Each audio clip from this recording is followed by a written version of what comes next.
So NHL.com came up with a list of NHL Network came up with a list of the top 20 centers in the league.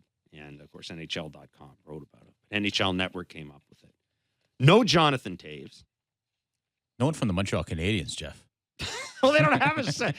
Pick a center. Who the hell's who's the best center in the Montreal Canadiens? Whichever guy they're Kirk converting Muller from the wing. still a coach there? I don't know who they've Was converted. Kirk Muller still coaching there? Was he a center or a winger? I don't know. But anyhow, no money. In Montreal, he'd be a center. No member of the Montreal Canadiens. Count them, two Toronto Maple Leafs. Auston Matthews, 4th. I think it's a bit of a reach. Auston Matthews, 4th, and John Tavares, 10th. The list, and as we bring in Sean Rourke of NHL.com. The list is as follows. Connor McDavid, 1.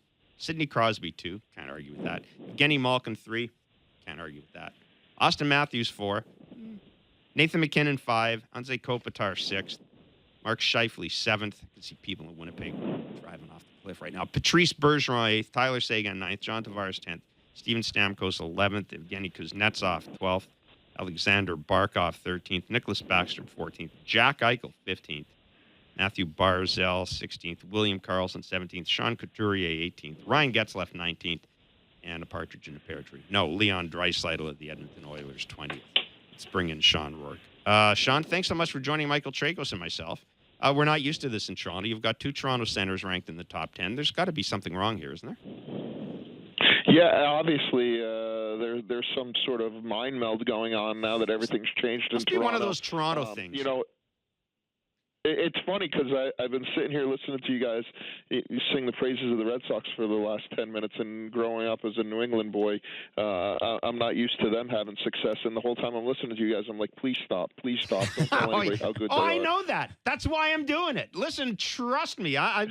It's like if I could have a voodoo doll here, I'd be like sticking stuff in it. But that's how Toronto fans are, right? They're like, we have 2 top 10 centers. Don't tell anybody. Please don't let anybody know that we might be good. Exactly. What's going to happen to the spunky underdog line? We're not going to be able to roll it out there anymore. It's going to be amazing. I think that's going to be the biggest thing with Toronto is to kind of watch how the expectations turn and how people deal with it, right? I mean, it's been so long since Toronto's been a team that's expected to do anything. They've gone out in the first round in the last 2 playoffs, but now I think, you're going to go into this year and people are going to be like, hey, this Toronto team's really good. They have all the pieces they need to be really good, and what if they're not right away? It's going to be a completely different dynamic, I think, than it's been in the past for the entire team. I think most for Tavares and Matthews, but I think the entire team is going to live under more of a microscope than it has in the past. Hey, Sean, there's obviously 2 guys from the Leafs down the middle that make this list, and just looking down the rest of the list, you got 2 guys from the Penguins. They win a back-to-back cups a couple years ago, and 2 guys from the Washington Capitals who are obviously the defending champs. How important is it to be strong down the middle, and is this kind of another example of if you don't have a guy in this list, you're probably a little bit more worried, aren't you?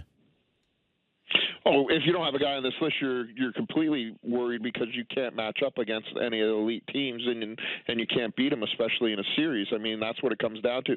I think when you look at those teams, it's the top 2 guys for sure. You look at the Penguins, and it's Malkin and Crosby, but then it's the 3rd guy, right, that makes all the difference because if you're Washington and you're playing Pittsburgh, and I think this was true for several years, you could possibly match up 2 for 2, and then you were getting your head handed to you on the 3rd line, right? That's the Penguins lived off of that. When they won their cups, they were able to roll out a 3rd line that nobody could deal with. And I think you look at Toronto and they have those 2 guys, and then you have Kadri as the 3, and now you're getting into that territory where you can cause some huge matchups. Especially with a coach like Mike Babcock, where you can kind of align your guys and figure out where you want to exploit the other team, and then have 3 guys to be able to do it, and that's a luxury that very few teams in this league have. Washington used it expertly, I thought, throughout the playoffs. They used it against the Penguins a little bit, and then I thought that was one of the biggest differences in the final is that Vegas had no answers for how deep they were down the middle.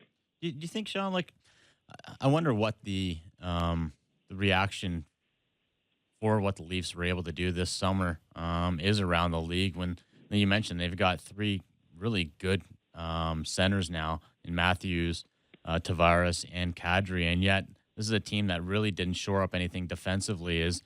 Are you of the thinking that, you know, if you are strong down the middle, it can make up for a lot of what you don't have on the back end? Or is that still maybe a concern where the Leafs aren't maybe in that top 3, top 5 of the top echelon teams because they don't have that strong number 1 defender? But I think for sure that's a concern, and that's how the early part of that season is going to play out. If you can't stop people from scoring, you're going to have a really entertaining beginning of the year, right? Games are going to be 5-4, 6-5. People are going to go crazy for them, and everything's going to be awesome. And then you're going to get to playoffs where everything's 2-1 and 3-2, and all of a sudden you don't have the answers. But the two things I look at there, one is that the season is unbelievably long, and I mean that in a good way, and that you can do a lot to kind of address what your needs are. Clearly, Toronto won the AHL championship. They have a lot of talent coming up to what they already have, and two, because you have that talent and you're so deep up front, you have the creativity and the ability to make a trade, right, and kind of deal from a position of strength to address your position of weakness. Look, I think they have a playoff caliber goalie in my opinion. They certainly have a playoff caliber top 9 in my opinion, and now can they get a playoff caliber top 4?